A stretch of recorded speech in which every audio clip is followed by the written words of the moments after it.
Imagine a place where there are no police, no landlords, and no rent. A city where you can live how you want, as you want. Sounds like freedom, right? But what if I told you it's also a place of chaos, a life without rules revealing the best and worst of human nature? Welcome to Slab City, often called the last free place on Earth. It's a place where you can live entirely off the grid, away from the constraints of modern society. No rent checks, no mortgages, no paperwork.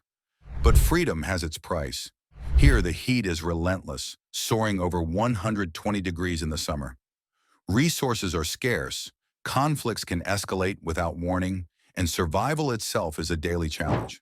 So, why do people choose to live here? What draws them to this unconventional desert haven? Is it a paradise of ultimate freedom, or is it a harsh reality of isolation and anarchy?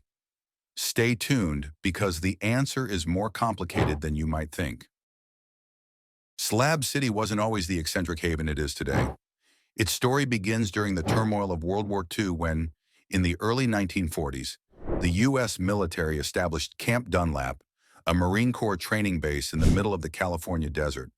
For years, it served as a hub for preparing soldiers for the rigors of war. But after the war ended, the camp was decommissioned in 1946, its usefulness forgotten. Most of the buildings were dismantled, and the government abandoned the land. All that remained were the concrete slabs, sturdy remnants of a forgotten era, giving the area its name, Slab City. For decades, these slabs sat empty, baking under the scorching sun. But in the 1960s and 70s, they found a new purpose. Snowbirds, seasonal RV travelers escaping harsh northern winters, discovered the slabs as a convenient and free campsite. For them, it was perfect. Warm weather, open spaces, and no prying eyes. However, something unexpected happened. Over time, Slab City became more than just a temporary retreat. By the 1980s, it had evolved into a refuge for society's outliers. Veterans, artists, environmentalists, and those disillusioned with mainstream life began to flock to the slabs. They weren't just looking for a vacation spot, they were looking for freedom. What started as a forgotten corner of the desert grew into an unusual community. But with no government oversight, Slab City attracted not only the free-spirited, but also the desperate, the homeless, and those seeking to disappear from society's radar. Imagine waking up every day knowing there's no one to tell you what to do. That's the essence of life in Slab City.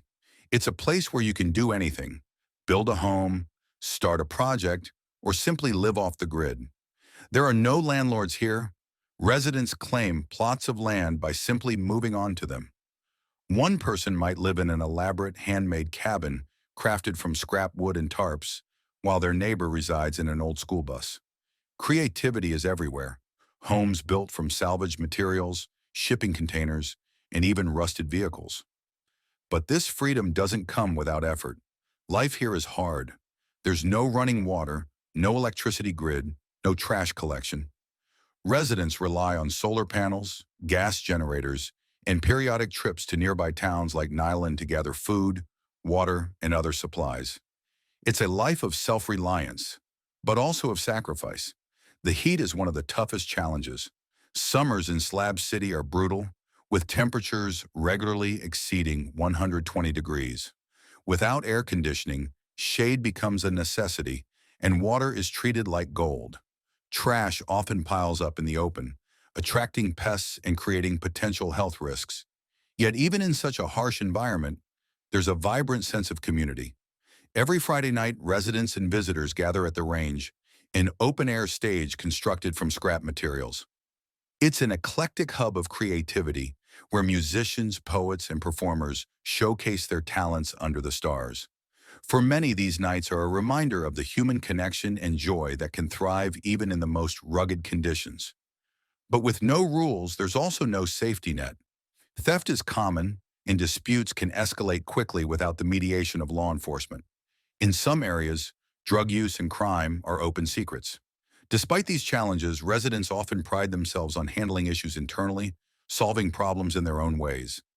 Life in the slabs isn't just about surviving. It's about carving out your own unique way of thriving, even if it's unconventional. What makes Slab City so captivating is its extremes, the good, the bad, and the downright surreal. On the positive side, Slab City is a haven for creativity and self-expression. Walking through its makeshift streets feels like wandering into a massive open-air art exhibit. Murals and sculptures are scattered throughout, often made from discarded objects. The most famous landmark, Salvation Mountain, is a 50-foot hill of vibrant artwork covered in religious messages of love and hope. Created by Leonard Knight over decades, it stands as a testament to human persistence and creativity.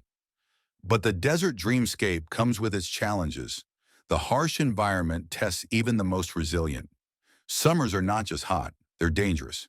Heat stroke, dehydration, and exhaustion are real threats. Water is rationed, and without air conditioning, survival requires both strategy and grit. The darker side of Slab City is harder to ignore. While many residents foster a communal spirit, some parts of the slabs are plagued by crime and substance abuse. Meth labs, petty theft, and occasional violent altercations contribute to the area's reputation for lawlessness. Yet many residents insist that Slab City isn't as dangerous as outsiders imagine. They argue that crime exists everywhere. It's just more visible here because there are no fences or police patrols to hide behind. Amidst the chaos, a sense of unity persists. Neighbors share resources, advice, and companionship. Whether it's splitting a meal or helping repair a solar panel, acts of kindness are often what keep people afloat. Slab City is a paradox, a place of both beauty and struggle, where self-expression meets survival. To understand Slab City, forget the myths. The truth lies in the stories of its residents, each with a past as unique as the slabs themselves. Each resident has their own story, their own reasons for choosing this life. Take Jenna, for instance. Once a high-stress urban nurse, she left the city for peace. "I came here to escape the grind," she explains. "Here, there's no boss, no deadlines. I'm free to breathe." Then there's Tom, a military veteran who struggled with PTSD. "Slab City saved my life," he says. "Out here it's quiet, no pressure. It gave me space to heal." Not everyone comes by choice. For some, Slab City is a last resort. Mike, a 62-year-old mechanic, ended up in the slabs after losing his home. "I didn't come here for freedom. I came here because I had no place left." But you adapt. You make it work. The diversity of residents reflects the complexity of Slab City. For some, it's a utopia. For others, it's merely survival. But for everyone, it's a way of life. Slab City isn't just about escaping society. It's about confronting the realities of freedom. With no one to enforce rules, residents are left to navigate the challenges of living without structure. This lack of oversight creates opportunities for independence, but also exposes the limits of self-governance. Disputes over land, theft, or scarce resources can lead to conflicts, sometimes escalating dangerously. Residents must find ways to maintain peace without the safety net of law enforcement. Beyond interpersonal conflicts, the harsh environment itself is a constant test.